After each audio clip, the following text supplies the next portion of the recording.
प्रकृति में ना जिंदगी को आगे बढ़ाने की जो दौड़ है वो कभी कभी बहुत ही अजीब, खतरनाक और सच कहूं तो हैरान कर देने वाली होती है। तो आज हम जानवरों की दुनिया के कुछ सबसे अनोखे रिप्रोडक्शन सीक्रेट से पर्दा उठाने वाले हैं। तो चलिए सीधे मुद्दे पर आते हैं और देखते हैं प्रकृति के कुछ सबसे वाइल्ड डेटिंग तरीकों को। सबसे पहले बात करते हैं एंटीकिनेस की। ये एक छोटा सा मार्सुपियल है जो रिप्रोडक्शन को इतना सीरियसली लेता है कि हफ्तों तक लगातार मीटिंग करता है जब तक कि उसका शरीर सचमुच जवाब नहीं दे जाता। मतलब अपने जीन्स को आगे बढ़ाने के लिए ये एक तरह का सुसाइड मिशन है। अच्छा, अब चलते हैं गहरे समंदर के अंधेरे में। यहाँ रहती है एंगलर फिश। नर एंगलर फिश को जब कोई पार्टनर मिलती है ना तो वो उससे फिजिकली जुड़ जाता है और धीरे धीरे उसी के शरीर में घुल जाता है। आखिर में वो बस एक परमानेंट स्पर्म सप्लाई बन के रह जाता है। सोचिए जरा कितना अजीब है ये। और अगर लगा हो कि बस यही सबसे अजीब था तो जरा रुकिए, बात करते हैं खटमलों की। यहाँ नर मादा के पेट में सीधा छुरा घोंपकर इंसेमिनेट करता है। हाँ, इसे ट्रॉमेटिक इंसेमिनेशन कहते हैं। ये तो मतलब रिप्रोडक्शन को एक बिल्कुल ही अलग और काफी हिंसक लेवल पर ले जाता है। तो ये सब देखकर एक सवाल तो मन में आता ही है ना, कि आखिर जानवरों की दुनिया में रिप्रोडक्शन इतना एक्सट्रीम क्यों होता है? इन खतरनाक और अजीबोगरीब तरीकों के पीछे वजह क्या है? देखिए, इसका जवाब समझने के लिए हमें थोड़ा बेसिक पर जाना होगा। जिंदगी को आगे बढ़ाने के ना असल में दो ही मेन तरीके हैं। एक तरीका है कि कोई जीव बस अपनी ही एक कॉपी बना दे, इसे कहते हैं एसेक्सुअल रिप्रोडक्शन। और दूसरा तरीका जो यहाँ हमारे लिए ज्यादा इंटरेस्टिंग है वो है सेक्सुअल रिप्रोडक्शन। इसमें दो पेरेंट्स का जेनेटिक कोड मिलकर कुछ नया बनाता है। तो सवाल ये है कि ये जेनेटिक जानकारी को मिलाने का पूरा प्रोसेस काम कैसे करता है। चलिए सेक्सुअल रिप्रोडक्शन की गहराई में चलते हैं और समझते हैं कि ये जेनेटिक ताश के पत्ते आखिर फेंटे कैसे जाते हैं। देखिए, सेक्सुअल रिप्रोडक्शन का सारा खेल एक स्पेशल तरह के सेल डिवीजन में है। इसे कहते हैं मियोसिस या अर्धसूत्री विभाजन। इसका सिर्फ और सिर्फ एक ही मकसद है, ऐसी सेक्स सेल्स यानी स्पर्म और एग्स बनाना जो जेनेटिकली एकदम यूनिक हो। इसे बेहतर समझने के लिए ना इसकी तुलना करते हैं माइटोसिस से, जिसे सूत्र विभाजन भी कहते हैं।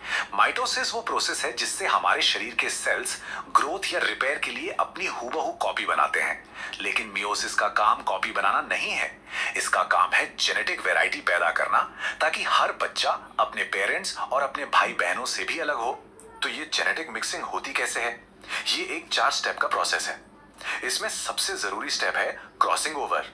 इसमें जीन्स के हिस्से आपस में अदला बदली कर लेते हैं, बिल्कुल वैसे ही जैसे ताश के पत्ते फेंटे जाते हैं। इसके बाद सेल 2 बार डिवाइड होता है और आखिर में हमें मिलती हैं 4 एकदम यूनिक सेक्स सेल्स और हर एक का जेनेटिक मिक्सचर अलग होता है। और यही है सेक्सुअल रिप्रोडक्शन की असली ताकत, ये जेनेटिक डाइवर्सिटी, ये अनोखापन।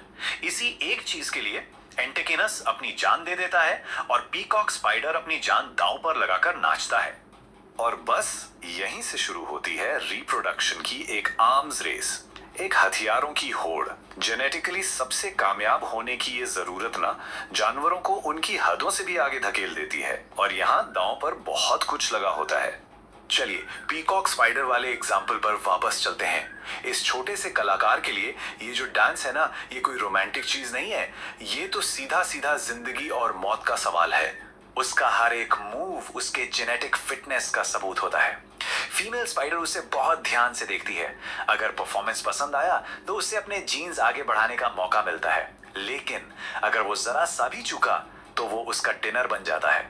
तो मतलब इन छोटे छोटे कलाकारों के लिए मैसेज एकदम क्लियर है, या तो आपका परफॉर्मेंस टॉप क्लास हो, नहीं तो मरने के लिए तैयार रहिए।